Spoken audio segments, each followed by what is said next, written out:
Sandra Dee Owens has lived in Rutland County for the majority of her life.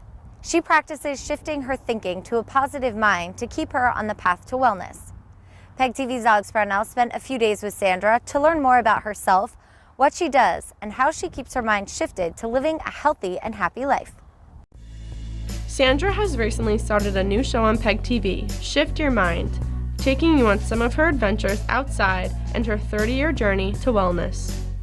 I'm not really qualified to give people advice, so I'm not doing that. I'm just sharing my stories, and if anything resonates with people, then that's wonderful. Like, that's my hope, that if there's something there that people find interesting or delightful or inspiring, or they just can kind of like, oh, maybe that's something that I can do in my life, or, you know, and just in some way like that. That's my goal. I'm always just finding wellness outdoors and outside, and whenever I'm sharing stories, little adventure stories with people, they're always saying, oh, you know, this is so inspiring, you should write a book, or you should, you know, kind of share this with people. And I've always felt a little timid to do that to a broader audience. And last fall I picked up, I was kind of inventing new little sports for myself, and I started snow swimming, and it not only made me feel stronger in my body, but it sort of had a holistic wellness for me, in that I really started to feel emboldened to share my stories and not feel quite so timid about it. Being this healthy and happy wasn't something that came easily in Sandra's life.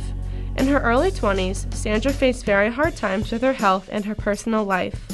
Sandra has scoliosis, a degenerative spinal condition that seemed to be rapidly getting worse. She was told by her doctor that she should be prepared to be in a wheelchair by the age of 40. At this time, she was pregnant and had a baby in her arms.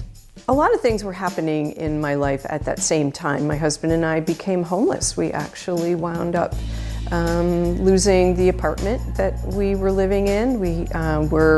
When I was 8 months pregnant with our second child, and we had a 2-year-old, we were unable to pay the rent in our apartment, and bought a tent.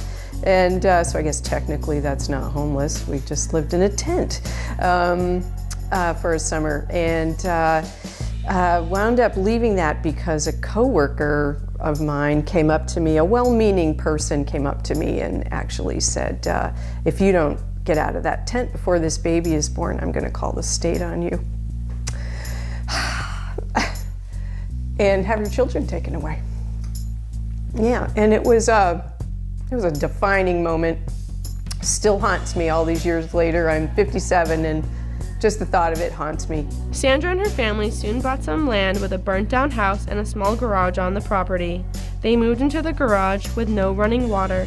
We were supposed to be building a home, and after 3 or 4 years, there still was no home out there because we'd never built before, and we didn't have money and no experience. And so it was just I was in survival mode is what it was.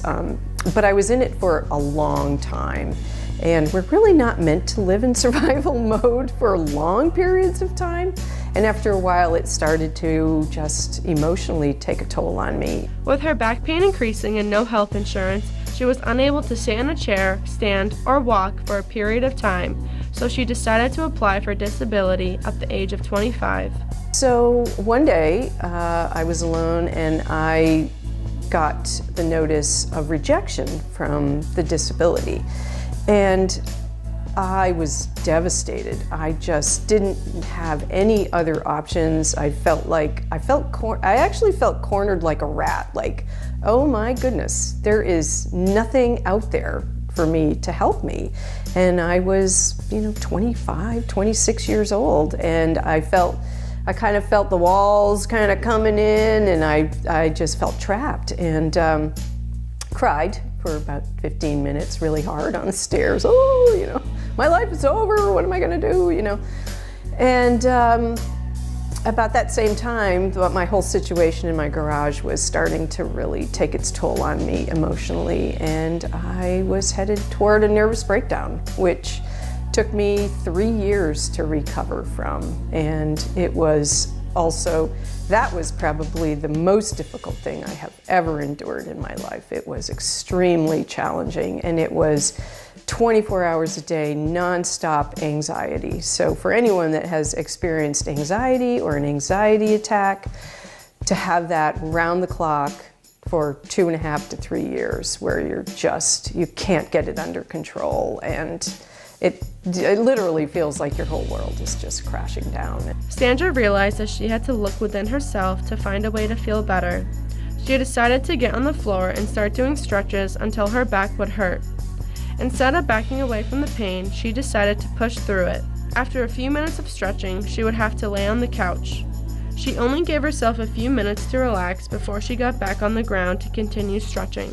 And I did this day after day for a couple of weeks, and very, very slowly started to notice that I had a little bit more mobility. I didn't have any strength, but I had a tiny bit more mobility. So it gave me just the tiniest window of confidence that, oh, maybe this path that I'm contemplating isn't a bad one. Next week, we take a closer look at the day that changed Sandra's life for good and led her on her journey to wellness.